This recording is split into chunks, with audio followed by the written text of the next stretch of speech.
Well, according to consultancy firm McKinsey, the number of independent pharmacies has decreased nearly 50% in the last 40 years. Chain pharmacies like CVS and Walgreens have not been spared from closures either. A local pharmacy owner says your prescription could be in jeopardy and pharmacy benefit managers are to blame.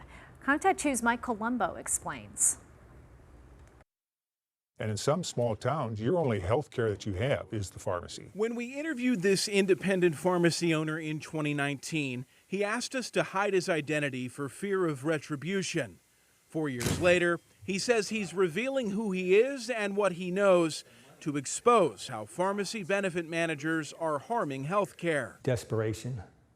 I got pharmacies, and not just me. There's other pharmacies out there that they're going to close up. This has got to change. Jerry Callahan owns 5 independent pharmacies in Missouri and recently served as president of the Missouri Pharmacy Association. Well, you've got three PBMs that control 79–80% of the market, and they're just doing take or leave it contracts and not giving pharmacies an opportunity to negotiate with them. These pharmacy benefit managers are hired by insurance companies to manage drug plans. The PBMs negotiate with drug manufacturers and decide the drugs each plan will cover. In turn, the drug makers give PBMs discounts, called rebates, which they pass along to insurers, which can lead to lower premiums for consumers.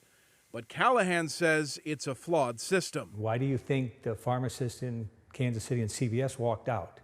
It's because they don't have enough help because the reimbursement's getting terrible. Our sister station in Kansas City interviewed a CVS customer in late September who watched as his pharmacy shut down midday. They virtually were doing this as I was walking away, so I've had nothing but problems with CVS. Those chains are not making the money that they used to, so they're cutting labor so that they keep their stock prices up.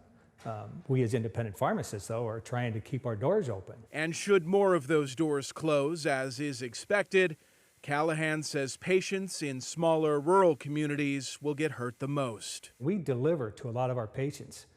If we're not around to do that, where are they going to go? I mean, some of these people are seniors and don't have the capability of getting out. They're relying on us. We contacted Express Scripts and the Pharmaceutical Care Management Association. That's a trade group for PBMs.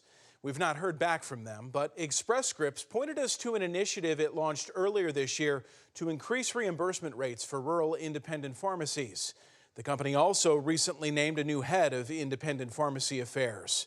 You can read more about that news along with this story on fox2now.com. Mike Colombo, Fox 2 News.